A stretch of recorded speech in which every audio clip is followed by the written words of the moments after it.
በት የመልእክቴ ርዕስ የሚበልጠውን ፈልጉ በሚል እናገራለን። የሚበልጠውን ምን በሉ ፈልጉ። ክብር ለእግዚአብሔር ይሁን። አሜን። ሁሉ ነገር እኩል አይደለም። ሁሉ ነገር ይበላለጣል። ሌላው ቀርቶ እንኳን በመንፈሳዊ በእግዚአብሔር ቤት ውስጥ መንፈሳዊ ነገሮች በጣም አስፈላጊና ጠቃሚ የሆኑ ነገሮች እንኳን ይበላለጣሉ።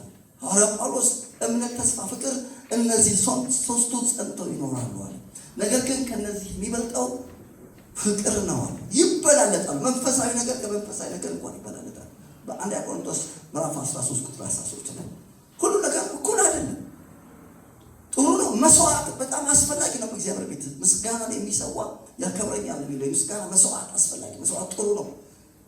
ነገር ግን መታዘዝ ከመስዋዕት ይበልጣል ይላል። እኩል አይደለም። አንደኛው ከአንደኛው ሲበልጥ ትመለከታላችሁ። ሁሉ ነገር እኩል አይደለም።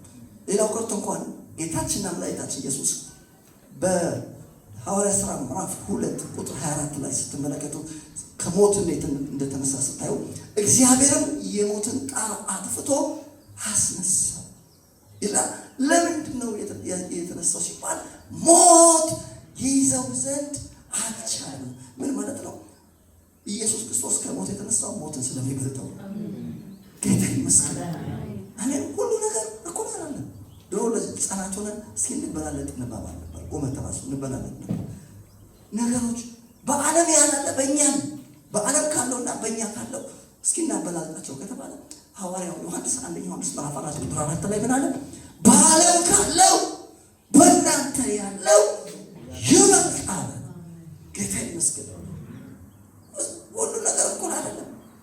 ዛሬ ዓለማችንን ያንበረከኩ የዓለምን ሕዝብ ያንበረከኩ ሐዋርያው ጳውሎስ በሮሜ ምዕራፍ 8 ላይ አሸናፊ ብሎ የጠራቸው አሸናፊዎችን ታውቃላችሁ። አሸናፊዎች ትውልድን ያንበረከኩ የብዙውን ሕዝብ ልብ ያራዱ ሰዎችን የሚያንቀጠቅጡ አሸናፊዎች ያላቸዋል። ሮሜ 8 ላይ ሰይፍ፣ ሞት፣ ረሃብ፣ ፍርሃት ብሎ ይዘረዝራቸው።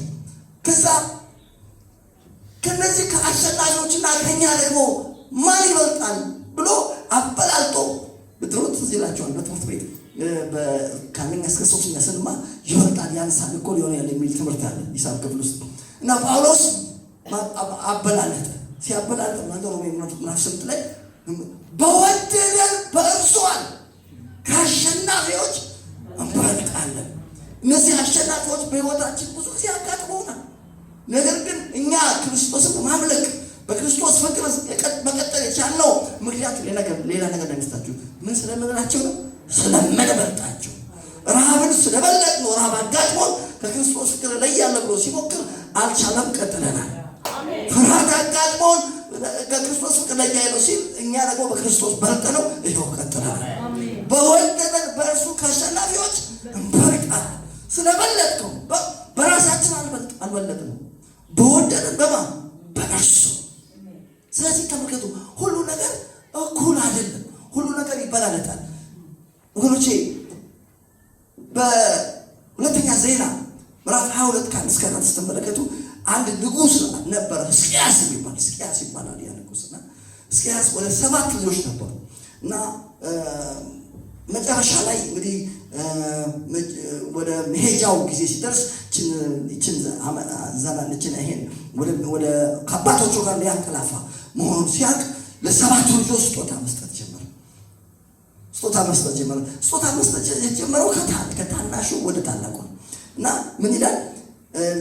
ለ6 ልጆቹ ከተማ፣ ብር፣ ወርቅ፣ የተለያዩ ነገሮች ስጦታዎችን ሰጣቸው ይላል። ምናልባት እንግዲህ 6ቱ ሲሰጣቸው የበኩር ልጁ እያየ ነበር እና የአባቱን ንብረት ስለሚያውቅ እንዲህ አባት እኮ ሰጥቶ ጨረሰ፣ አሁን ለእኔ ምን አዘጋጅቶ ነው ብሎ በጣም ልቡ ሳይረድ አይቀርም። መጨረሻ ላይ ግን መጽሐፉ እንደዚህ ይላል፣ ለኢዮራም ግን የበኩር ልጁ ስለሆነ መንግስቱን ሰጠ። ዛሬ ነገራችሁ ከብርና ከወርቅ መንግስት ይመጣል። ከተመሸገ ከተማ መንግስት ይመጣል። ለኢዮራም የሰጠው የሚበልጠው ነው። ልክ እሱ በኋላ ከፈለገ በደርግ ጊዜ ታስታውሳላችሁ የከተማ ትርፍ ቤቶች አዋጅ ሊያወጣ ይችላል። በባንክ ቤት ከ1 ሚሊዮን ብር በላይ ለመንግስት ነው ብሎ ሊያወጅ ይችላል። ለምን ካላችሁ ሰው የያዘው መንግስት ነው። ዛሬ እንገራችሁ የሰራዊት ጌታ እግዚአብሔር የሚበልጥ ሰጥቷቸው የሚበልጥ ሁሉ ነገር እኩል አይደል? ሌላው ቀርቶ እንኳን አንድ ጊዜ ከአንድ የቤተክርስቲያን ሽማግሌ ጋር እየተነጋገርን ያን የቤተክርስቲያን ሽማግሌ ያስደነገጠውን ነገር ልንገራችሁ። ምን አልኩት? የቤተክርስቲያን ሽማግሌ አማኝ ከአማኝ ጋር እኩል አይደለም አልኩት። አማኞች ይበላለጣሉ። አዎ በዘላለም ሕይወት እኩል ነን፣ በለበስነው በክርስቶስ እኩል ነን። ለእውነት በሚሆን ጽድቅና ቅድስና እንደ እግዚአብሔር ምሳሌ የተፈጠረውን ክርስቶስን ሁላችንም ለብሰናል። ዛሬ አንድ ሰው ክርስቶስን ቢቀበል እሱ ክርስቶስን ለብሷል። ልክ ነው፣ ከኛ እኩል ነው። ነገር ግን በእግዚአብሔር ቤት ውስጥ የምንበላለጥበት ሌላ ነገር አለ አልኩት። ምንድን ነው አለኝ። ይኸውልህ ምን መሰለህ፣ ልክ ሰው ክርስቶስ ኢየሱስን የሕይወቱ ጌታ አዳኝ አድርጎ ሲቀበል ያ ሰው የእግዚአብሔር መንግስት ዜጋ ይሆናል። ሲቲዝን ነው። የእግዚአብሔር መንግስት ዜጋ ነው። እግዚአብሔር መንግስት ዜግነት ርካሽ ነው ያልኩህ አይደለም። እግዚአብሔር መንግስት ዜግነት እዚህ ምድር ላይ ካሉ ዜግነቶች ሁሉ እልፍ ጊዜም ይበልጣል። እዚህ ምድር መንግስት ያሉ ሰዎች የሚኮሩባቸው ሰዎች እንደ ትልቅ ነገር የሚቆጥራቸው ዜግነቶች በሙሉ ጥላ ናቸው፣ ኃላፊ ናቸው፣ ጊዜያዊ ናቸው። እዚህ ምድር ላይ ተፈጭተው፣ እዚህ ምድር ላይ ተቦክተው፣ እዚህ ምድር ላይ ተጋግረው፣ እዚህ ምድር ላይ የሚያልቁ ናቸው። የእኛ የእግዚአብሔር መንግስት ዜግነት ግን ከፍ ያለ ነገር ግን አልኩት ወንድሜ ከእግዚአብሔር መንግስት ዜግነት በላይ ሌላ ደረጃ ያለ አልኩት። እሱ ምንድን ነው ሲለኝ ጊዜ የእግዚአብሔር መንግስት አምባሳደርነት ይባላል። አሜን። ክብር ለእግዚአብሔር ይሁን። በኬንያ የኢትዮጵያ አምባሳደር አሉ እና እዚህ ኢትዮጵያ ውስጥ ያለ አንድ ዜጋ እና በአምባሳደሩ መካከል ያለው ርቀት በጣም ሰፊ ነው፣ በጣም ሰፊ ነው እና በኬንያ የኢትዮጵያ አምባሳደር ሆነው ተሾመው የሄዱት እሳቸው ጠቅላይ ሚኒስትሩን ለማግኘት ደቂቃ ይፈጅባቸው። ስልካቸው ብድግ አድርገው ሀሎ ማለት ይችላሉ። እዚህ ያለው ግን የኢትዮጵያ ዜጋ እዚህ ያለው ክልል የሚባለው ሱቅ ነጋዴ ጠቅላይ ሚኒስትሩ ጋር ለመግባት ይችላል፣ ግን ዓመት ይፈጅበታል። ልዩነቱ ግን ምንድን ነው ካላችሁ ልዩነቱ የዜግነትና የአምባሳደርነት ርቀቱ ሰፊ ነው እና አማኝ ከአማኝ ጋር ይለያያል። አማኝ አዎ ጌታ ሲቀበል ዜጋ ሆኗል። ነገር ግን ወንጌል የሚመሰክር ከሆነ የክርስቶስን አዳኝነት የሚያውጅ ከሆነ ያ ሰው ከዜግነት ወደ አምባሳደርነት ተሸጋግሯል። እንዴ አንተ የሚያስፈራ ነገር ነው የምትናገረው። ሰው ርቀቱ በጣም ሰፊ ስለሆነ ይሄ ነገር ባታወራ ጥሩ ነው አለ። እነግርሃለሁ ወንድሜ ለዘላለም አወራዋለሁ አልኩት። ጌታ የተመሰገነ ይሁን። ለዛ ነው በአንደኛ ጢሞቴዎስ ምዕራፍ 2 ቁጥር 13 ላይ በዲቁና ስራ የሚያገለግሉ አለ ለራሳቸው ትልቅ ማዕረግ በጌታችን በኢየሱስ ክርስቶስ ባለ እምነት ብዙ ድፍረት ያገኛሉ አለ። ጌታ ይመስገን። የእግዚአብሔር ቤት በስራ የተሞላ ነው። የዲቁና ስራ አለ፣ የስብከት ስራ አለ፣ ስንትና ስንት ስራ አለ እና በደንብ የሚሰራና የማይሰራ እኩል አይሆንም። መንግስተ ሰማይ እኩል ነን፣ በክርስቶስ ደም ነው የምትገቡት። ነገር ግን እዛ ማዕረግ አለ። በዲቁና ስራ፣ በስብከቱ ስራ በመልካም ያገለግሉ ለራሳቸው ትልቅ ምን ማዕረግ እነግራቸዋለሁ። በእግዚአብሔር ቤት ውስጥ ማዕረግ አለ። ታውቃላችሁ ክርስትና ውድድር እንዳልሆነ ሰው ክርስቶስ ኢየሱስን የሕይወቱ ጌታ አዳኝ አድርጎ ሲቀበል ያ ሰው ይሆናል ካላችሁ ወታደር ነው። እግዚአብሔር በተለያየ ስም ተጠርቷል። ከተጠራባቸው ስሞች መካከል በጣም ደስ የሚለኝ የትኛው መሰላችሁ? የሰራዊት ጌታ እግዚአብሔር ያለው ምንድን ነው ካላችሁ ሰራዊት ነግራችኋል። እናንተ የቤተ ክርስቲያን አባላት ሳትሆኑ ሰራዊት ናቸው። you are an army of God። የእግዚአብሔር ሰራዊት፣ የመልካም ነገር መንፈሳዊ ሰራዊቶች። እግዚአብሔር ሰራዊት አለው። በኢትዮጵያ ሰራዊት አለው፣ በኬንያ ሰራዊት አለው፣ በኡጋንዳ ሰራዊት አለው፣ በአውሮፓ ሰራዊት አለው፣ በአሜሪካ እግዚአብሔር ያለው ሰራዊት። አሜን። እግዚአብሔር የሰራዊት ጌታ ነው። ስለዚህ ተመልከቱ፣ ሰራዊት ነው እና ሰራዊት ተመልከቱ። አንድ ጦር ካምፕስ ስትገቡ ሁሉም ሰራዊቱ የለበሰው ልብስ አንድ አይነት ነው። ሁሉም ሰራዊት የለበሰው አንድ አይነት ነው። የለበሱት አንድ አይነት ነው። ነገር ግን እነግራችኋለሁ አንዱ ከአንዱ የሚለይበት ማዕረግ የሚባል ነገር አለ። አንዳንዱ ኮከብ አለው እዚህ ጋር፣ አንዳንዱ እዚህ ጋር አንበሳ አለው፣ አንዳንዱ ጀነራል ነው፣ አንዳንዱ አምሳ አለቃ ነው፣ አንዳንዱ ተራ ወታደር ነው፣ አንዳንዱ ሻለቃ ነው። ተመልከቱ። ስለዚህ ለዛ ነው ጳውሎስ አለ በዲቁና ስራ በመልካም ያገለገሉ ለራሳቸው ትልቅ ማዕረግ ጌታ የተመሰገነ ማዕረግ አለ። ልክ በፍጥረታዊው ውትድርና ውስጥ ያለው ማዕረግ የጨርቅ ነው ወይ የደሞዝ እድገት ነው እነግራችኋለሁ። በመንፈሳዊው ውትድርና ውስጥ ያለው ማዕረግ ግን የክብር ነው። የልዩ መልክ በእናንተ ላይ እየጨመረ ነው ሄደ። ጌታ ግን መንፈስ ነው። የጌታ መንፈስ ባለበት በዚያ አረነት አለ። ስለዚህ የጌታን ክብር እንደ መስታወት እያብለጨለጨ መንፈስ ከሚሆን ጌታ እንደሚደረግ ምንድነው? መንፈስ ከሚሆን ጌታ የሚደረግለት አንድ ሰው የጌታን ክብር የሚያብለጨልጭ ከሆነ የጌታን ክብር የሚያገለግል ከሆነ ምን ያገር የሚደረግለታል ሲባል መንፈስ ከሚሆን ጌታ እንደሚደረግ ያን መልክ እንመስል ከክብር ወደ ክብር እንለወጣለን። ትራንስፎርም እንሆናለን። ስለዚህ ደግሞ እየሆነ ያለው ነገር ምንድነው? እያልክ ያለሁት ምንድነው ካላችሁ እያልክ ያለሁት ነገር ሁሉ እኩል አይደለም። ሁሉ ነገር ይበላለጣል። ሁሉ ነገር ምን ይላል? ይበላለጣል። ተመልከቱ። ቀጥሎ ያነሳላችሁ ፈለገው ነገር ምንድነው? ይኸውላችሁ የሚበልጠውን የማያውቅ ሰው ምን መሰላችሁ? የሚበልጠውን የማያውቅ ሰው ሞኝ ነው። ሞኝ የሚበልጠውን ነገር ስለማያውቅ ሊታለል ይችላል። ትልቁን ነገር በትንሽ ነገር ሊለውጥ ይችላል። ለምሳሌ በመጽሐፍ ቅዱስ ሞኝ ከሆኑ ሰዎች መካከል ዕብራውያን 12:16 ላይ አንድ ሰው አስተዋወቃችሁ። የዛ ሰው ስም ማን እንደሆነ ታውቃላችሁ? ኤሳው ይባላል። ኤሳው እስራኤላዊ ነው። በእስራኤል ደግሞ በጣም ውድ ነገር፣ በጣም ክቡር ነገር ምን ነው ከተባለ ብኩርና ነው። በእስራኤል ብኩርና የምትቀልዱበት ጉዳይ አለ። ብኩርና ውድ ብኩርና አንድ ሰው ይላል አንድ ሰው አንዱ ከተጠላቸው አንዱ ከምትወደድ ሚስት ልጆች ቢወልድ ከተጠላቸው የተወለደው በኩር ከሆነ ብኩርናውን ያስታውቅ ዘንድ ለበኩሩ 2 እጥፍ ይስጠው ይላል። ለማንኛውም በእስራኤል ብኩርና ርካሽ አይደለም። ይህ ሰው እስራኤላዊ ነው። ስለ ብኩርና ውድነት ያውቃል። እና አንድ ቀን ጫካ ሄዶ ረቦት መጣና ቤት ሲመጣ ወንድሙ ወጥ እየሰራ ነበር። እንደምታውቁት ያዕቆብ ምስር ወጥ እና አብላኝ ስጠኛል። አይ አልሰጥም አለ። እኔ አንድ ነገር ጠይቃለሁ። ምንም ጠይቀኝ ብኩርናህን ሽጥልኝና። የሚገርማችሁ ነገር አሁን የሞት ቅርብ ያለው ምን ያደርግልኛል? ብኩርና በቃ ሰጥቻለሁ አለው። ተመልከቱ። በአንድ ምሳ ብኩርናውን አሳልፈው ሰጠ። ልንገራችሁ አሁን ኤሳው ለምንድን ነው እንደዚህ አይነት ችግር ውስጥ የገባው ካላችሁን፣ የሚበልጠውን አያውቅ ሞኝ ነው። ብኩርናውን ሸጠ፣ መባረኪያውን ሸጠ። ዛሬ ልበላችሁ መባረኪያችንን አንሸጥም። በክርስቶስ ብኩርና አግኝተናል። ያዕቆብ ላይ ስትመለከቱ እንደዛ ያዕቆብ 1:18 ላይ ለፍጥረቱ የበኩራት አይነት እንሆን በእውነት ቃል አስቦ ምን አደረገን? ወለደን። እኛ በኩር ነን። ብኩርናዬን አልሸጥም።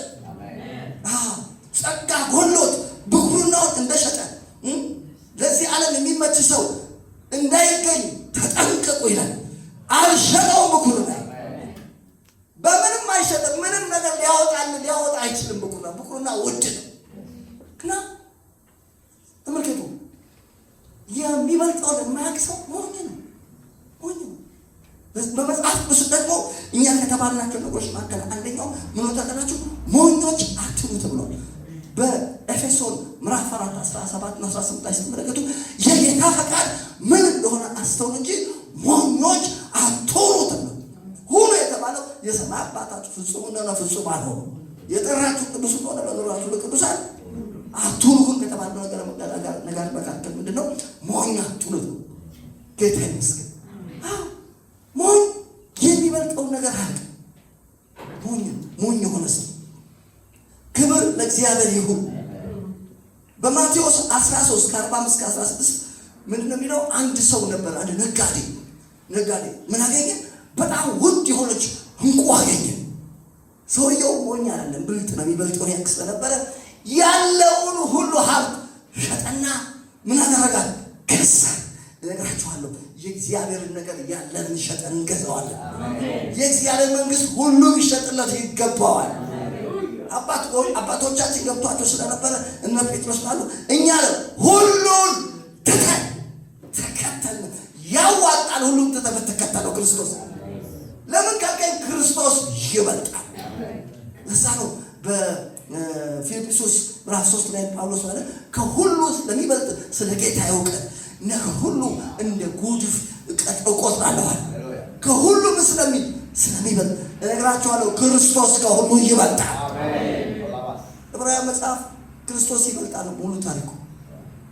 ክርስቶስ ከሙሴ ይበልጣል። ክርስቶስ ከመላእክት ይበልጣል። አሜን። ክርስቶስ ከአሮን ክህነት ይበልጣል።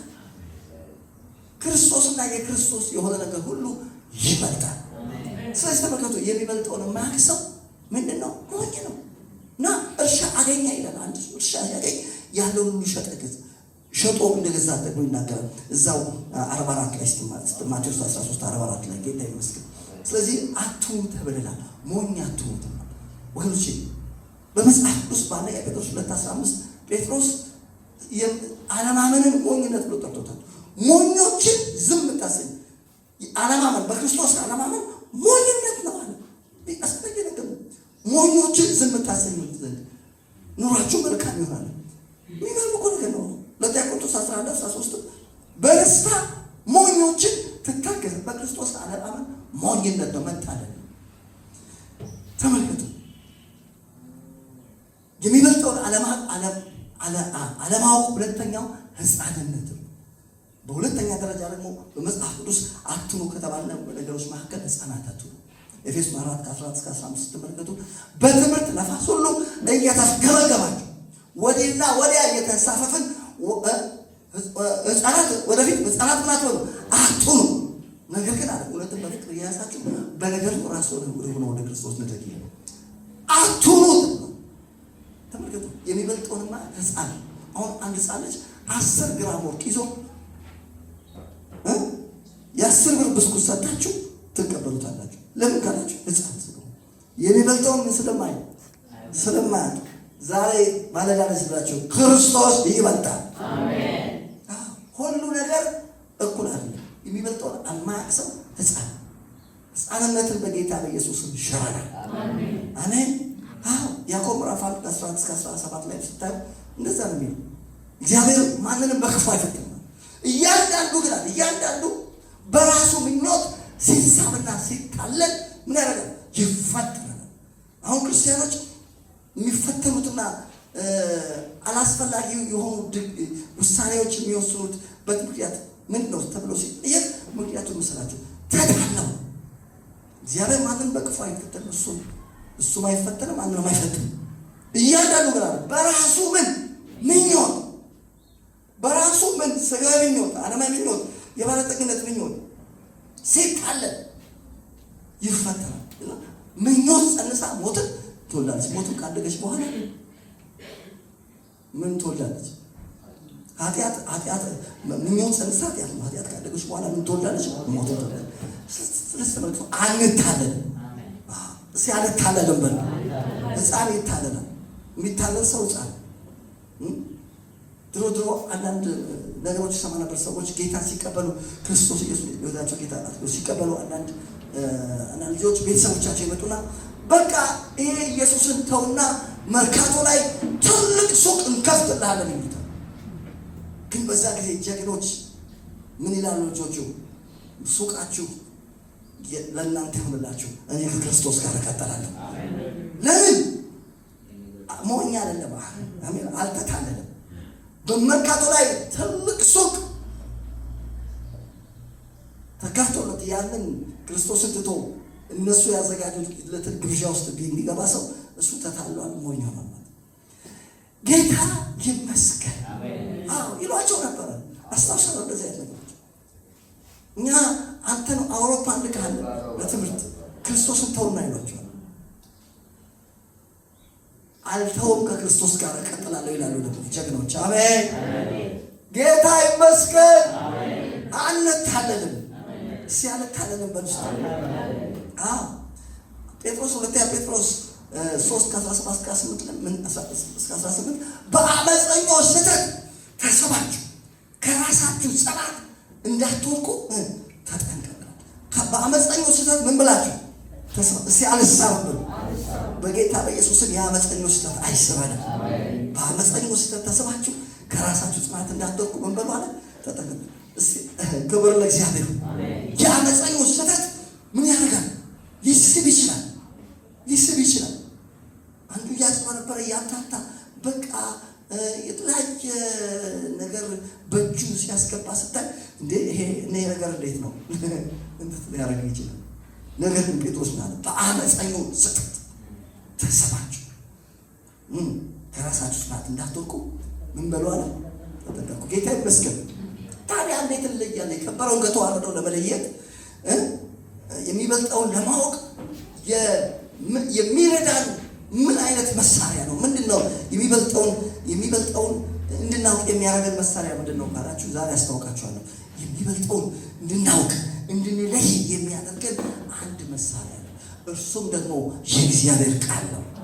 ዕብራውያን 4 ላይ ስትመለከቱ ምን ይላል? 4:12 የእግዚአብሔር ቃል ሕያው የሚሰራ በሁለት ወገን ከተሳለ ሰይፍ ይልቅ መንፈስንና ነፍስን አጥንትና ጅማትን እስኪለይ ድረስ ይወጋል፣ የልብንም ስሜት ይመረምራል። ጌታ ይመስገን። ዛሬ ልበላችሁ፣ ዛሬ በዚህ ማለዳ እንኳን እዚህ ቁጭ ብላችሁ እናንተ ምን እየተደረገ ነው ካላችሁ በቃሉ እየተመረመራችሁ። መመርመርን ለመርማሪ ፖሊስና ለዶክተሮች አንሰጥም። መርማሪ የእግዚአብሔር ቃል ይመረምራል። አሜን።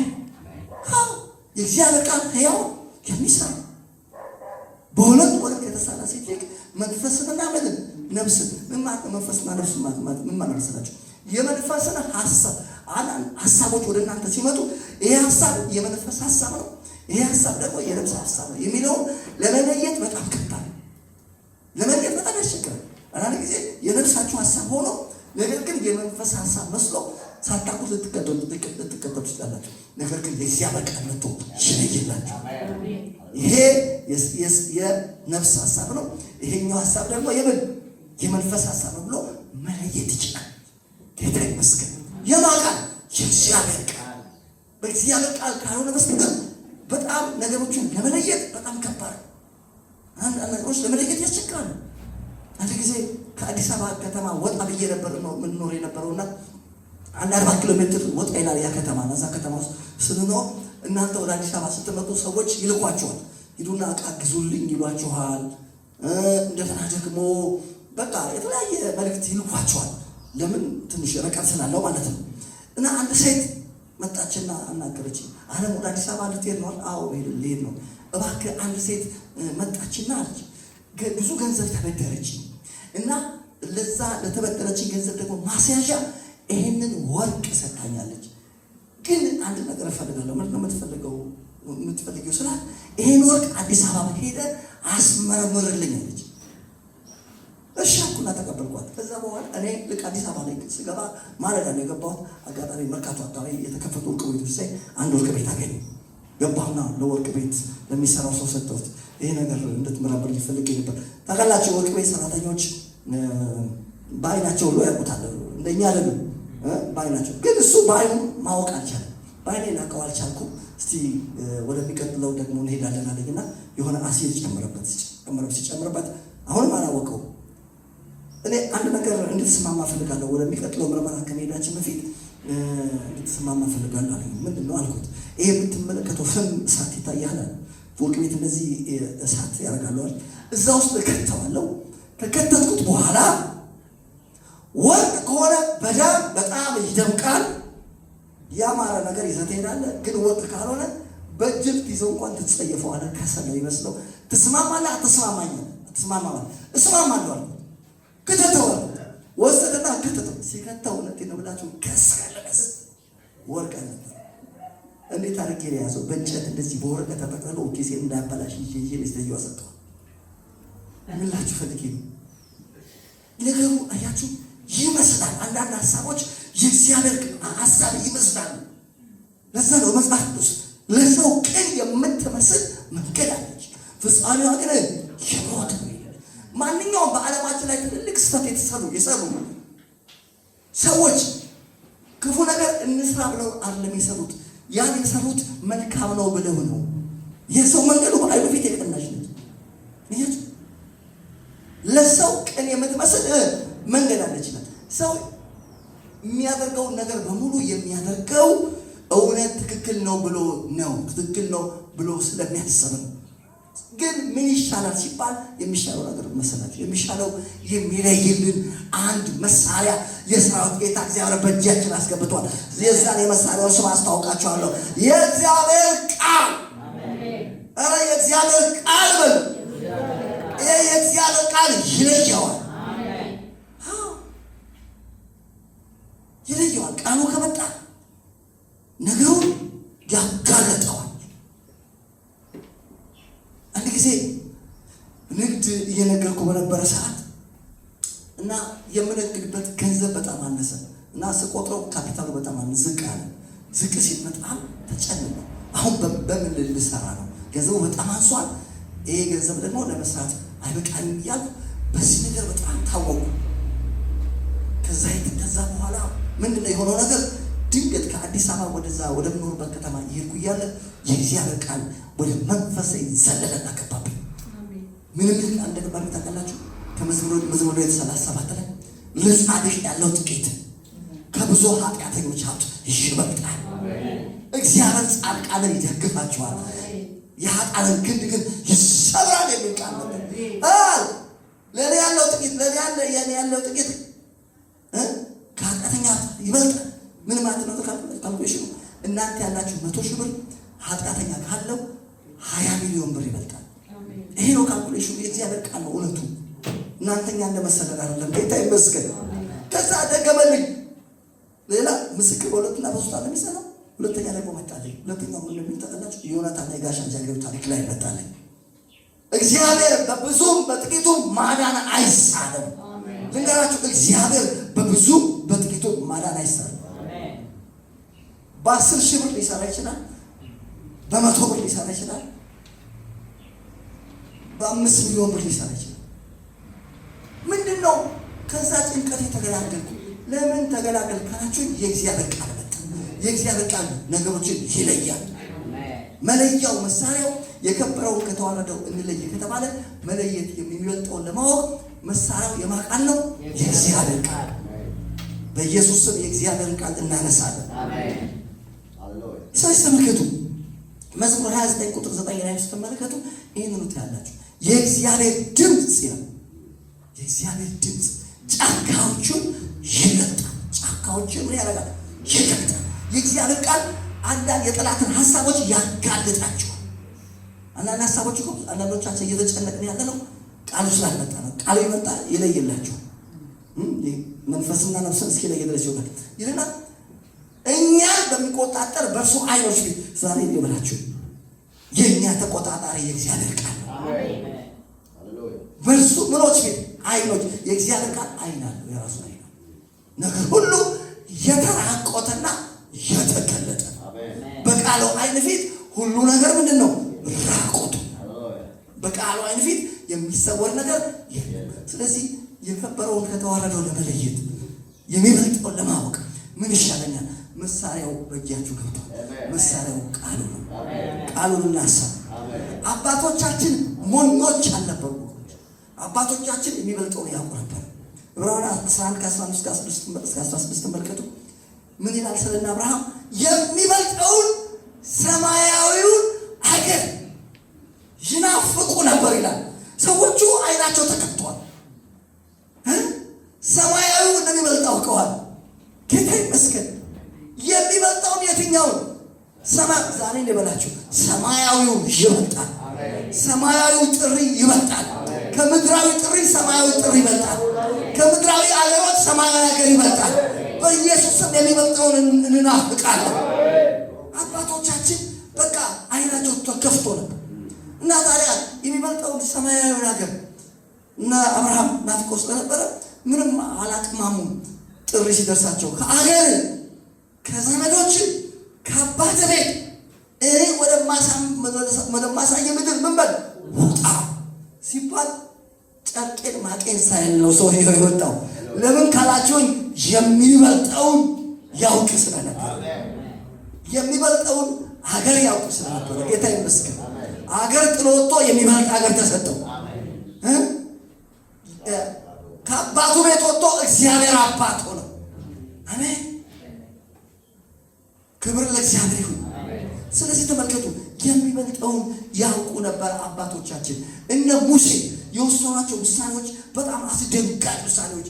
ዛሬ በዚህ ዘመን ማንም እንደዚህ አይነት ውሳኔ ሊወስን አይችልም ብላችሁ ማታሰቧቸው ነው የወሰኑት።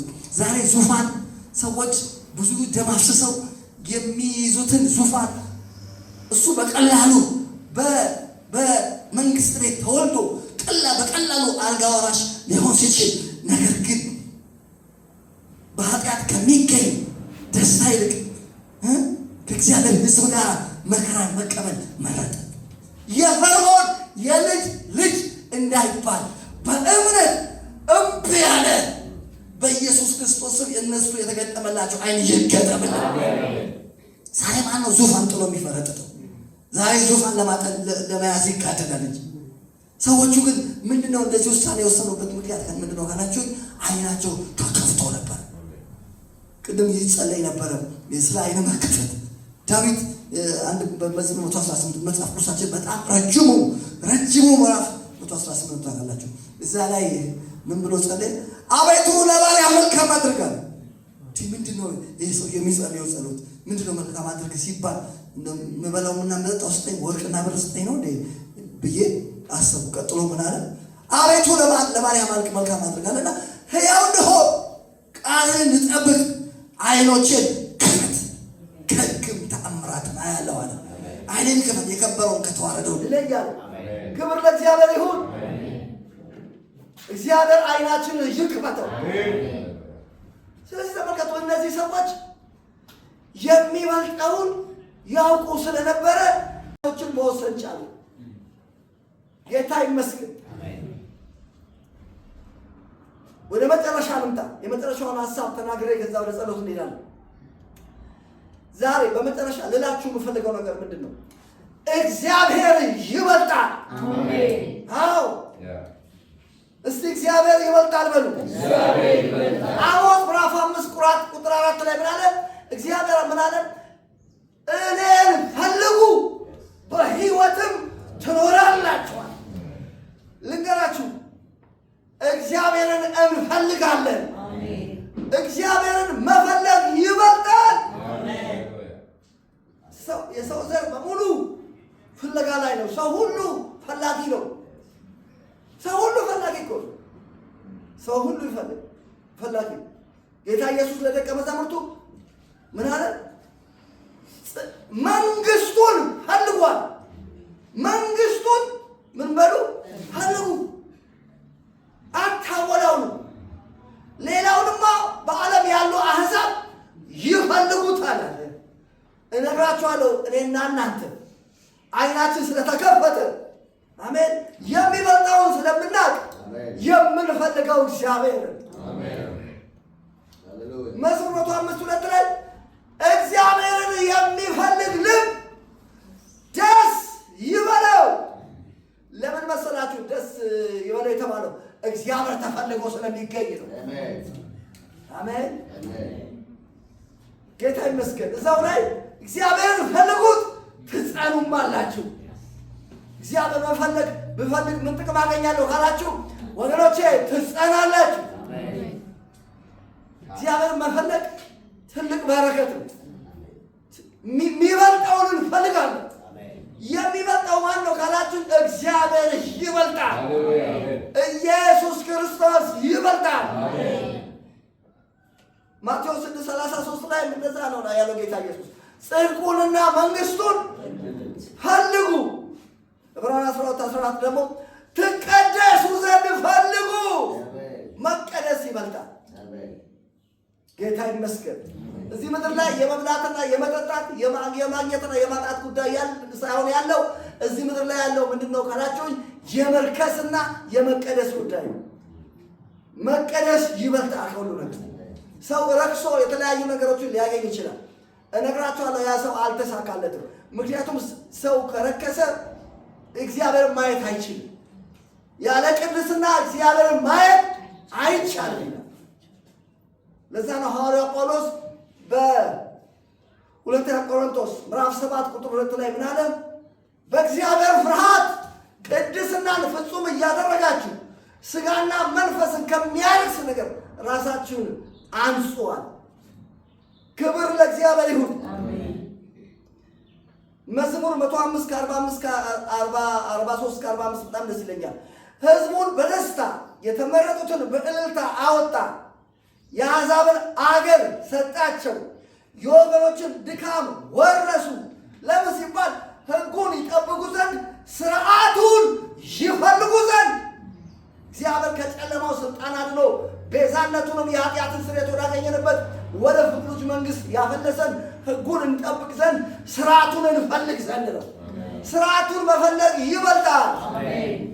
ኧረ ይበልጣል በሉ እባካችሁ። ታዲያ እግዚአብሔር መፈለግ ሲባል እንዴት ነው? እግዚአብሔር እንዴት ነው? ምኑን ነው የምንፈልገው ሲባል እግዚአብሔር የምንፈልገው ፕሬዘንሱን ነው፣ ወይም ደግሞ ፊቱን። እንግሊዝኛው ፕሬዘንስ ነው የሚለው ፊቱን። ክብር ለእግዚአብሔር ይሁን። መዝሙር 27:8 ላይ ፊትህን እሹት ባልክ ጊዜ ፊትህን እሻለሁ። ጌታ ይመስገን። ምኑን? ፊቱን። በተለኛ ለልጆች የእግዚአብሔር ፊት ርካሽ አይደለም። በትክክል የተወለደ ልጆች ራሱ በፍጥረታዊ ልጆች እንኳን ልጆች ማንን ይፈልጋሉ ካላቸውን አባታቸውን ይፈልጋሉ። የአባታቸው ፊት ይናፍቃቸዋል። እኛ የእውነት ሰማይና ምድር የፈጠረው እግዚአብሔር አባታችን ነው። አሜን። ተወልደን እግዚአብሔር ወልዶናል። ኢየሱስ ክርስቶስ ከሙታን በመነሳቱ ለሕያው ተስፋ ለማይጠፋ እድፈት ለሌለበት ለማያልፍ ርስት እንደ ምሕረቱ ብዛት ሁለተኛ ወልዶናል። ሰማይና ምድር የፈጠረው አምላክ እሱ አባታችን ነው። ስለዚህ ለእኛ ውድ ነገር ምንድነው ካላችሁኝ፣ ለእኛ ውድ ነገር የአባታችን የእግዚአብሔር ፊት ነው። አሜን። ስለዚህ ተመልከቱ፣ ፊቱ የእግዚአብሔር ፊት ከሁሉ ነገር ይበልጣል። ምኑ? ፊቱ ይበልጣል። መዝሙር 17:14 ላይ ምን አለ ዳዊት? በጽድቅ ፊትህን አያለሁ፣ ክብርህን ሳይ እጠግባለሁ። እባካችሁ ያለ ፊቱ መኖር አይቻልም። ማወቅ ከፈለጋችሁ በተለይ በጣም አንድ አስገራሚ ታሪክ ላነሳላችሁ እፈልጋለሁ። የት መሰላችሁ?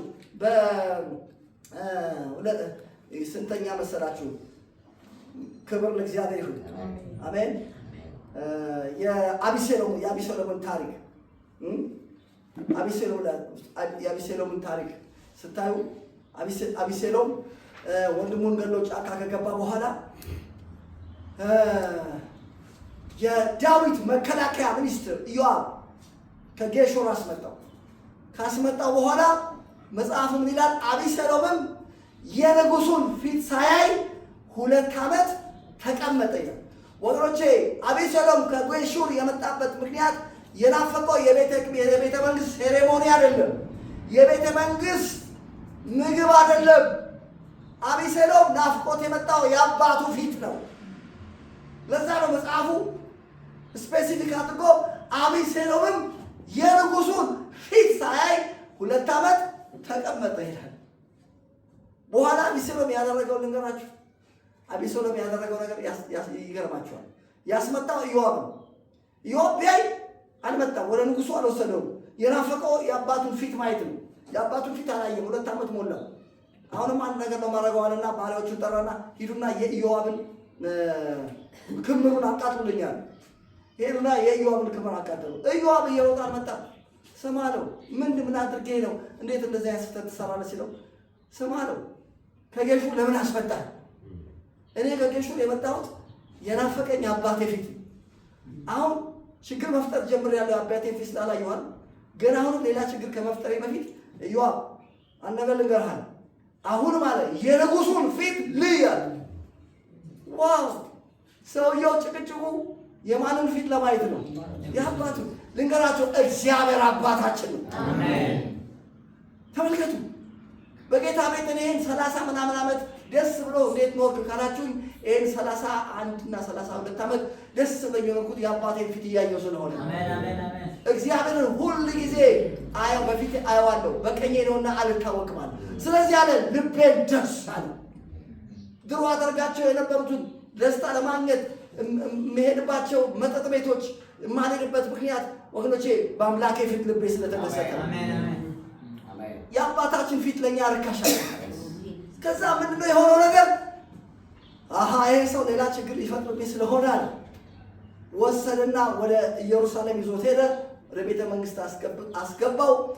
አቤሴሎምም የንጉሱን ፊት አየ፣ ንጉሱም ሳመው ይላል። ጌታ ይመስገን። እነግራችኋለሁ ያለ ንጉሱ ፊት መኖር አንችልም። የእግዚአብሔር ፊት ለእኛ ውድ ነው። የከበረውን ለእኛ ክቡር ነው።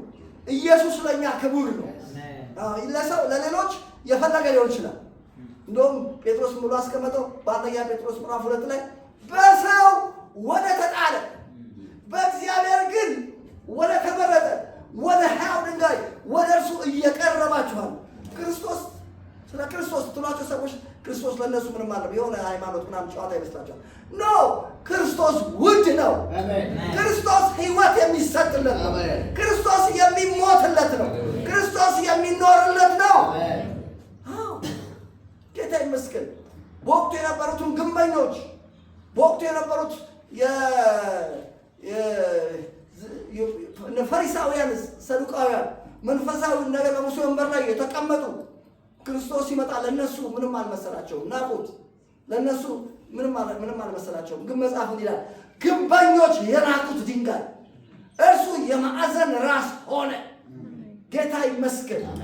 ስለዚህ ተመልከቱ የአባታችን ፊት ውድ ነው። ከሁሉ የሚበልጠው የእግዚአብሔር ሕልውና ወይም ደግሞ የእግዚአብሔር ፊት ነው። ክብር ለእግዚአብሔር። መዝሙር 26 ላይ ይህች ትውልድ የእግዚአብሔርን ፊት የምትፈልግ ናት። ጌታ ይመስገን። ምንድን ነው እየፈለጋችሁ ያላችሁ? ክብር ለእግዚአብሔር። ፊቱን ሊርበን ይገባል። ለዛ ነው እዛው መዝሙረ ዳዊት 16:11 ላይ ምን ይላል? የሕይወትን መንገድ አስታወቀኝ። እግዚአብሔር ባስታወቀው ሕይወት መንገድ ላይ ሲሄድ ምን ይላል? ከፊት ጋር ደስታን አጠገብከኝ። ልንገራችሁ ክርስትና ፊቱን ጠግቦ መኖር ነው። ክርስትና ደስታ ጠግቦ መኖር ነው። ለእኛ ውድ ነገር ፊቱ ነው። ክብር ለእግዚአብሔር። ለእኛ ውድ ነገር ምሕረቱ ነው። ጌታ ይመስገን። ክብር ለእግዚአብሔር። እስቲ ምሕረቱ ነው በሉ እስቲ። ፊቱ ማለት በጣም ቀላል ለሆነ ነገር እንዳልሆነ የምታውቁት ሁለተኛ ሳሙኤል 7:15 ላይ እግዚአብሔር ከዳዊት ጋር ሲነጋገር ምን አለ? ስለ ሳኦል ሲያወራ ከፊቴ ከጣልኩት ከሳኦል ምሕረቴን እንዳራቅ ከሱ አላርቅም። እግዚአብሔር ሳኦል የሚባለው ሰውዬ ከፊቱ ምን ብሎታል? ጥሎታል። የመጨረሻ አደገኛ ነገር እዚህ ምድር ላይ አስደንጋጭ ነገር ምን እንደሆናችሁ ከእግዚአብሔር ፊት መጣን እነግራችኋለሁ። ለዛ ነው አባቶቻችን እነ ዳዊት ከእግዚአብሔር ከፊቱ እንዳይጣሉ ከፍተኛ የጸሎት ተጋድሎ ያደረጉ። ዳዊት በኃጢአት ከወደቀ በኋላ ናታን መጥቶ ኃጢአተኛ እንደሆነ ትክክል እንዳልሰራ ከነገረው በኋላ በመዝሙር 51 ላይ ምን ብሎ ጸለየ? ከፊት አትጣለኝ፣ ቅዱሱ መንፈስህን አትውሰድም፣ የማዳንህን ደስታ ስጠኝ፣ በእሽታ መንፈስ ደግፈኝ፣ የቀናውን መንፈስ በውስጤ አድስ፣ ንጹሕ ልብን ፍጠርልኝ። ጌታ ይመስገን። ፊቱ ለአባቶቻችን ውድ ነበር። ታውቃላችሁ ዳዊት የማይፈራ ሰው ነበር። ታውቃላችሁ ዳዊት ፈሪ ያለ እንደማይፈራ ብዙዎቻችሁ የምትወዱት በቃላችሁ የምታውቁት የመጽሐፍ ቅዱስ መዝሙር 23 ቁጥር 3 ነው። ቁጥር 4 መናገር በቂ ነው። ምንድን ነው ያለው? በሞት ጥላ መካከል እንኳን ብሄድ አንተ ከእኔ ጋር ነህና ክፉን አልፈራም። ዳዊት ጀግና ነው፣ ፈሪ አይደለም። ታውቃላችሁ። እኔ ግን ከመጽሐፍ ቅዱስ አሳያችኋለሁ ዳዊትን ያስፈራው ነገር ምን እንደሆነ። የሚገርም ነገር መዝሙር 27 ቁጥር 1 ላይ እንደ ፉከራ ነው እዛ ጋር የተናገረው። እግዚአብሔር ብርሃኔና መድኃኒቴ ነው፣ የሚያስፈራኝ ማን ነው? እኔ ብዙ ጊዜ ስለዚህ ነገር ስናገር ዳዊት ኢትዮጵያ ቢሆን ኖሮ እዛ ጋር አረጎራው ይጻፍ ነበር። ምክንያቱም ፉከራ ጀግና የሆነ ሰው ይምጣ እኔን የሚያስፈራራኝ ይላል። ለምን እነሱ አረጎራው ምናምን አያውቁም፣ ፉከራ ስለማያውቁ ዝም ብሎ ይጻፍ። ስለዚህ አለ ሰራዊት ቢሰፍርብኝ ልቤ አይፈራም። ነገር ግን ዳዊት መቼ እንደፈራ ልንገራችሁ። ተመልከቱ መቼ እንደፈራ መቼ እንደፈራ መዝሙር ላይ 30 ቁጥር 7 ላይ ፊትህን ከእኔ መለስ እኔም ደግሞ ደነገጥኩ። መደንገጥ ካስፈለገ መደንገጥ ወንዶቼ የእግዚአብሔር ፊት ከእግዚአብሔር ጋር ያለ ነገር ችግር ውስጥ ከገባ መደንገጥ ነው ትክክለኛ ነገር። ያስደነግጥ የሚችል እዚህ ምድር ላይ ያስደነግጥ የሚችል ነገር ቢኖር እሱ አባቶቻችን ያስደነገጣቸው የፊቱ ጉዳይ ነው። ፊትህን ከእኔ መለስ እኔም ደነገጥኩ። በኋላ እግዚአብሔር ደግሞ ምሕረት እንዳደረገለት ከተናገረ እግዚአብሔር ሰማ፣ ማረኝም፣ ረዳትም ሆነኝ። ማቄን ቀደ፣ ደስታን አስታጠቀኝ፣ ሐዘኔን ወደ ደስታ ለወጥ። ክብሬ ትዘምርልህ ዘንድ ዝም እንዳትል አቤቱ አምላኬ ሆይ ለዘላለም አመሰግናለሁ ያለበት ምክንያት ስትናገር ስታየው 30 ቁጥር 1 ላይ አቤቱ ተቀብለኸኛልና ጠላቶቼን ደስ አላሰኘህብኝምና ከፍ ከፍ አደርግሃለሁ። ስለዚህ ተመልከቱ የሚበልጠው ፊቱ ነው። ጌታ ይመስገን። እነ ሙሴ እንደዛ ነው ያሉት። እኛ በዘጸአት 33 ላይ እኛ ከሌላው ሕዝብ ልዩ የምንሆነው አንተ ከኛ ጋር ካልወጣ ልዩነታችን ምንድን ነው አለ። እንገራችሁ የኛ ልዩነታችን የእግዚአብሔር ሕልውና የእግዚአብሔር ፊት ነው። ከሌሎች ሰዎች ልዩ የሚያደርገው ክብር ለእግዚአብሔር ይሁን። ክብር ለእግዚአብሔር ይሁን። የደስታችን ምንጭ ነው። ኢሳይያስ 9:3 ላይ ስታዩ ምን ይላል? ሰዎች በመከር ጊዜ ደስ እንደሚላቸው በፊት ደስ ይላቸው። ሰዎች ምርኮ ሲካፈሉ ደስ እንደሚላቸው በፊት እንገራችሁ ደስ የምንሰኘው በፊቱ። እስኪ በፊቱ ደስተኛ ነው። ተመልከቱ የእግዚአብሔር ፊት ለጠላታችን ደግሞ ጠላትን የምንዋጋበት ነው። መዝሙር 17 ላይ ከያዕቆብ አምላክ ፊት ምድር ተናወጠች ይላል። ጠላትን የሚያናውጠው በእናንተ ላይ ያለ እግዚአብሔር ሕልውና የእግዚአብሔር ሕልውና የምንዋጋበት ነው። ዘጸአት 33:16 ላይ ነው አንተ ከኛ ጋር ካልወጣ እንዴት አልወጣም። ጌታ ይመስገን። ክብር ለእግዚአብሔር ይሁን። ታዲያ አሁን ወደ መጨረሻ እየመጣ ነው። ታዲያ የእግዚአብሔር ፊት እንዴት ነው የምናየው? አዎ ልክ ነው። በክርስቶስ ስንሆን በፊቱ ነው ያለነው። ጌታ ይመስገን። ዕለት ዕለት ደግሞ ፊቱን ማየት አለብን። እንዴት ነው የእግዚአብሔር ፊት? የእግዚአብሔር ፊት ርካሽ አይደለም። የእግዚአብሔር ፊት ዝም ብሎ እንደው በቀላሉ የምታዩት አይደለም። በእግዚአብሔር ፊት እንኳን የእግዚአብሔር ፊት አይደለም የብሔራዊ ቲያትር አርቲስቶችን ፊት ለማየት ልክ በር ላይ ስትገቡ ይቀበሏቸዋል። 300 ብር ያለ አሁን ስንት እንደሆነ ያኔ ግን 2 ብር ነበር። 2 ብርና 5 ብር ነበር የምንከፍለው። አሁን እኔ እነሱ የኔን ፊት ያሉ እንጂ እኔ እነሱ ፊት አለ። ነገሩ ተቀይሯል። ጌታ ይመስገን ተቀይሯል። ብለሽ እና እቴ አርቲስት ስለነበረች ያኔ የእሷ አንዳንድ አዳዲስ ድራማዎች ላይ የእሷ ቲያትር ሲመረቅ አበባ ይዤ መመረቃት ነው ነበር። ሁሌ አበባ ይዤ እሄዳለሁ። ነፃ ካርድ ይሰጠኛል።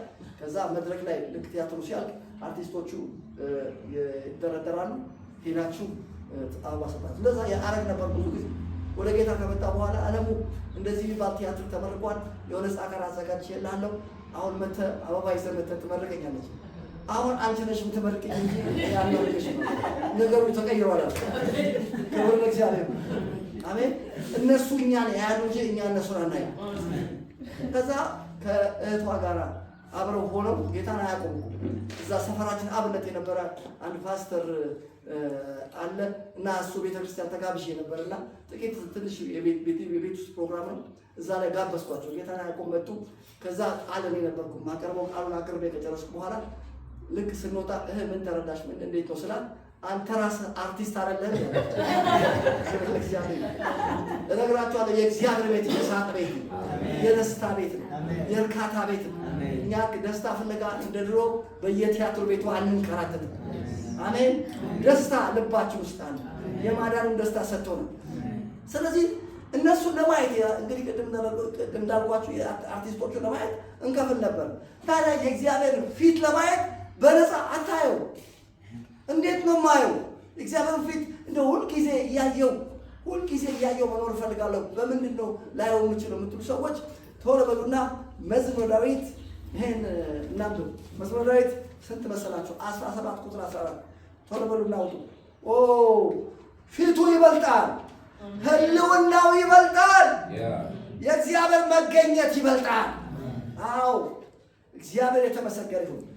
መዝሙር 17 ቁጥር 14 ተመልከቱ። አቤቱ ከሰዎች እድል ፈንታቸው ሕይወታቸው ከሆነች ከዚህ ዓለም ሰዎች በእጅህ አድነኝ። ዳዊት እዚህ ቦታ ላይ ጸሎት ነው የሚጸልየው። የዓለምን ሕዝብ ለሁለት ከፈለው። ዳዊት የዓለም ሕዝብ በስንት ይከፈላል ንጉሥ ዳዊት ካላችሁት? በሁለት። ምንና ምን ብላችሁ ካላችሁት? እሱ ራሱ የእግዚአብሔር ሰው ነው። ሌላው የዓለም ሕዝብ ደግሞ የዚህ ዓለም ሕዝብ እና ከዚህ ዓለም ሰዎች ደግሞ ለማምለጥ ከዚህ ዓለም ሰዎች ለመዳን ሲጸልይ ነው የምታዩት። ከዚህ ዓለም ሰዎች ለመዳን ወገኖች በጸሎት ነው የምታመልጡት። ለምን? የሚፈልጉትን ነገር ለማግኘት የማይቆፍሩት ጉድጓድ የለም፣ የማይወስዱት እርምጃ የለም። ጉዳት ሊያደርሱባችሁ ስለሚችሉ ልታደርጉ የሚገባው አንድ ነገር ነው፣ መጸለይ ያስፈልጋቸዋል። ዳዊትም ብሎ ጸለየ፣ እድል ፈንታቸው በሕይወታቸው ከሆነች ከዚህ ዓለም ሰዎች በእጅህ አድነኝ። የዚህ ዓለም ሰውና የእግዚአብሔር ሰው በእድል ፈንታ ነው ልዩነቱ አለ። የዚህ ዓለም ሰዎች እድል ፈንታቸው በሕይወታቸው፣ በሚበሉት ነገር፣ በሚጠጡት፣ በሚነዱት መኪና፣ በሚኖሩበት ሀገር፣ በትምህርት ደረጃቸው፣ ይሄ ነው እድል ፈንታቸው። ሌላ ቦታ ላይ ደግሞ ምን አለ? እዛው መዝሙረ ዳዊት ላይ መዝሙረ ዳዊት ምዕራፍ ስንት መሰላችሁ? እዛው ምዕራፍ ይሄ ያነበብኩላችሁ 17 ነው 16 ላይ የተናገረው ልንገራችሁ። እግዚአብሔር አለ እድል ፈንታዬ ነው። የእግዚአብሔር ሰው እድል ፈንታው ራሱ እግዚአብሔር። ዛሬ ይበላችሁ እናንተ እድል ፈንታችሁ እግዚአብሔር። እስቲ እግዚአብሔር እድል ፈንታዬ ነው ብቻ። አዎ ያው ቁጥር 5 ላይ ታምጣላችሁ። ምዕራፍ 16 እግዚአብሔር የርስቴ እድል ፈንታና ጽዋዬ ነው። የእግዚአብሔር ሰው እድል ፈንታው ራሱ እግዚአብሔር። አሜን። ሰው ናችሁ፣ ግን የማ ሰው ናችሁ? የእግዚአብሔር ሰው። የእግዚአብሔር ሰው ማለት ምን ማለት መሰላችሁ? በዚህ እንደዚህ አድርጌ ላስረዳችሁ። የሰማይ ወፍ ይባላል። ወፍ ነው የሰማይ የባህር አሳ ባህር ውስጥ ነው የሚኖረው። የባህር ከባህር ብታወጡት ምን ይሆናል? ይሞታል። ልክ እንደዚሁ እናንተ የእግዚአብሔር ናችሁ። እግዚአብሔር ውስጥ ናችሁ የምትኖሩት። እግዚአብሔር ከወጣችሁ ምን ትሆናላችሁ? ትሞታላችሁ። እግዚአብሔር ነው በኤርሚያስ ላይ ለእስራኤላውያኖች ምን አለ? ራሱን ብሎ አስቀመጠ። እኔን የሕያውን ውሃ ትተዋል፣ ለራሳቸው ውሃ ሊይዙ የማይችሉ ጉድጓዶችን ቆፍሯል። እግዚአብሔር የሕያው ውሃ ነው። የሕያው ውሃችን የሆነው እግዚአብሔር ውስጥ ነው እየኖርን ያለው። ለክርስቶስ ሕይወታችሁ ከሰጣችሁበት ጊዜ ጀምሮ እየኖራችሁ ያላችሁ ውስጥ እግዚአብሔር ውስጥ ነው። ለምን? እናንተ የእግዚአብሔር ሰው ስለሆናችሁ። የእግዚአብሔር ሰው እድል ፈንታው ራሱ እግዚአብሔር። እስቲ እግዚአብሔር እድል ፈንታዬ ነው በሉ። ከዛ መልእክቱ ሲቀጥል ከዚህ ዓለም ሰዎች በእጅህ አድነኝ ካለ በኋላ ከሰወርከው መዝገብህ ሆዳቸውን አጠገብ፣ ልጆቻቸው ብዙ ናቸው፣ የተረፋቸውን ለሕፃናቶቻቸው አተርፋለሁ። ሆዳቸውን የዚህ ዓለም ሰዎች ሆዳቸውን ምን ካለ አጠገብ። አሁን ደግሞ ልዩነቱን መሰላቸው። የዚህ ዓለም ሰዎች ሆዳቸውን የሚያጠገብ እግዚአብሔር የእኛ አምላክ ነው። ጌታ ይመስገን። ሆዳቸውን አጠገብ ካለ በኋላ እነሱ ይሁንላችሁ እነሱን አጠገብካቸው ሆዳቸው። እኔ ግን አለ እንደነሱ አይደለም ማለት እኔ ግን አለ በጽድቅ ፊትህ ነው ያለው ክብር ሳይ እጠግባለሁ። እኔ የእግዚአብሔር ሰው ነኝ። እኔ የምጠግበው በክብር ነው። እኔ የምጠግበው በህልውና ነው። እኔ የምጠግበው በምህረት ነው። እኔ የምጠግበው በአንተ ነው ማለት የእግዚአብሔር ሰው ልዩነቱ ወገኖቼ በጥጋብ እግዚአብሔር ጥጋባችን። ጌታ ይመስገን። ስለዚህ ተመልከቱ እዚህ ጋር ስታዩ ምን አለ? በጽድቅ ፊት ነው ያለው እና ፊቱ የእግዚአብሔር ፊት እንዴት ይታያል ካላችሁ የእግዚአብሔር ፊት የሚታየው በጽድቅ ነው። እስቲ በጽድቅ በሉ እስቲ። አዎ በጽድቅ ነው ፊቱን የሚታየው።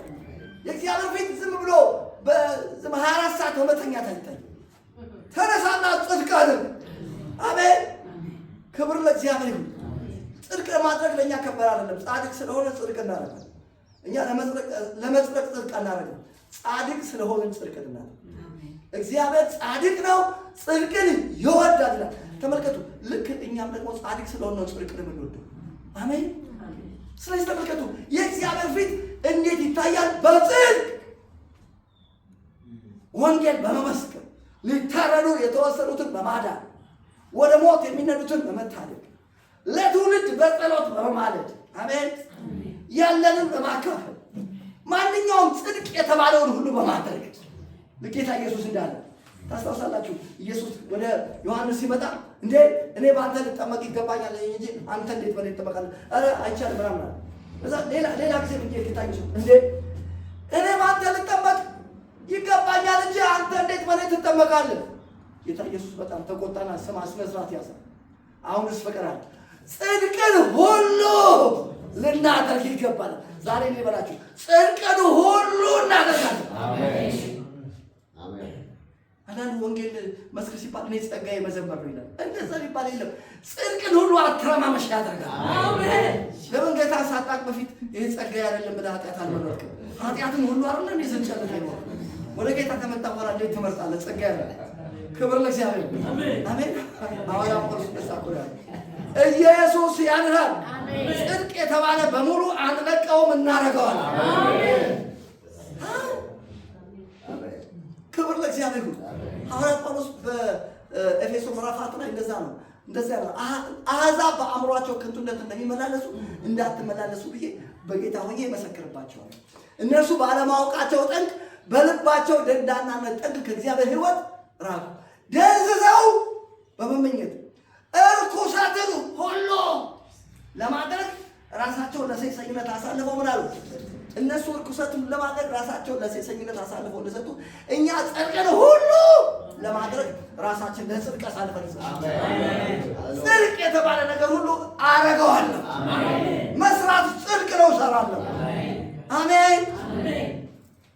እኔ ያልሰራሁት የለም። የባለቤቴ እዚህ ያለች እኔ ኃጢአት መስራት ነው እንጂ ማልፈልገው የሚያስጠላ ኃጢአት ያስጠላኛል። ከዛ ውጭ ጽድቅ የተባለ ነገር የማልሰራው ስራ የለም፣ ያልሰራው ስራ የለም። ልክ አይደል? እኔ ስራ እመርጣለሁ። የኔት ክብር ለእግዚአብሔር። በቃ ወረጄ እንኳን ራሱ ብዙ ስራዎች ሰርቻለሁ። ችግር የለም። ጌታ ይመስገን። አሜን። ያገኘሁትን ነው አተረማምሼ የምሰራው። ምክንያቱም እሷ አምጣ ስትለኝ የጀርን ማመጣው ጌታ ይመስገን። እግዚአብሔር ባርካቸው። እህቶች ሲሪየስ ናቸው። እንትን የለም ምናምን እና ታዲያ ምሻስ ላይ መላቅላት ይድና ተሸከምና ሁሉነትም ሆነ ተሸክማታ። ክብር ለእግዚአብሔር ይሁን። ወንድሞች የሌለን ነገር ቆፍጣናነት በጣም እነሱ ጋር ከዛ አመጣለሁ ለነቷ ነው እጅ አመጣለሁ አላመጣው። ክብር ለእግዚአብሔር። ለማንኛውም ጽድቅን ሁሉ እናደርጋለን። እስቲ ጽድቅን ሁሉ አደርጋለሁ በሉ። ለምን ካላችሁ ጽድቅን በማድረግ ውስጥ አንድ የሚገኝ ትርፍ አለ። የአምላካችንን ፊት የምናየው በጽድቅ ፊት ያለው ክብር ሳይ እጠግባለሁ። የእግዚአብሔር ፊት በመተኛት አይገኝም። የእግዚአብሔር ፊት በመፍሰስ አይገኝም። የእግዚአብሔር ፊት ጽድቅን በማድረግ ጌታ የተመሰገነ ይሁን።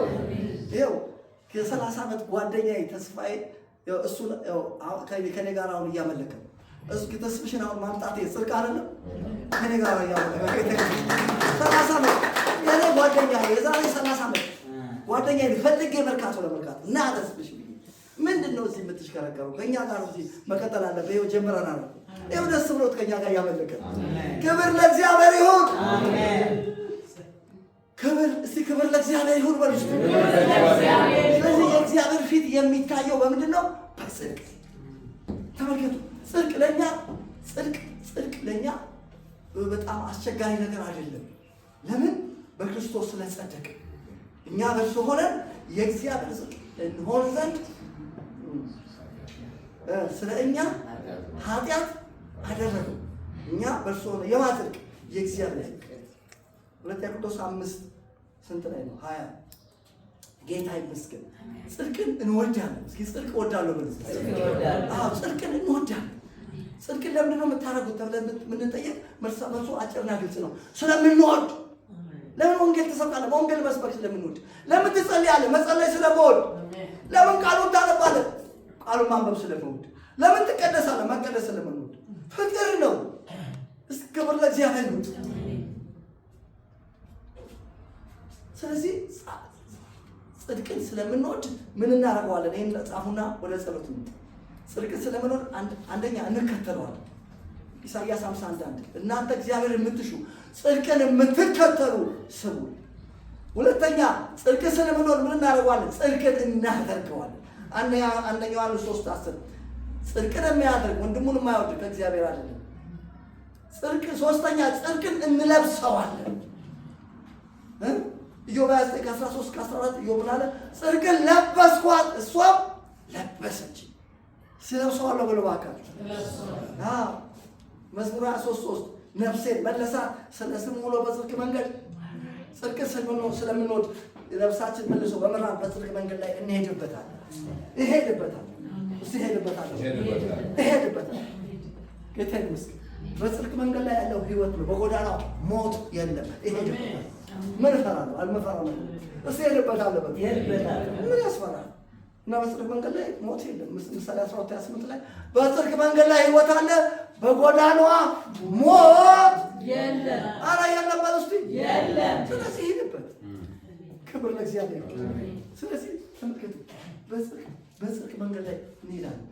ጽድቅን እንራባለን። ጽድቅ ስለሆነ ይርበናል። ጽድቅ እንራባለን፣ እንጠማዋለን።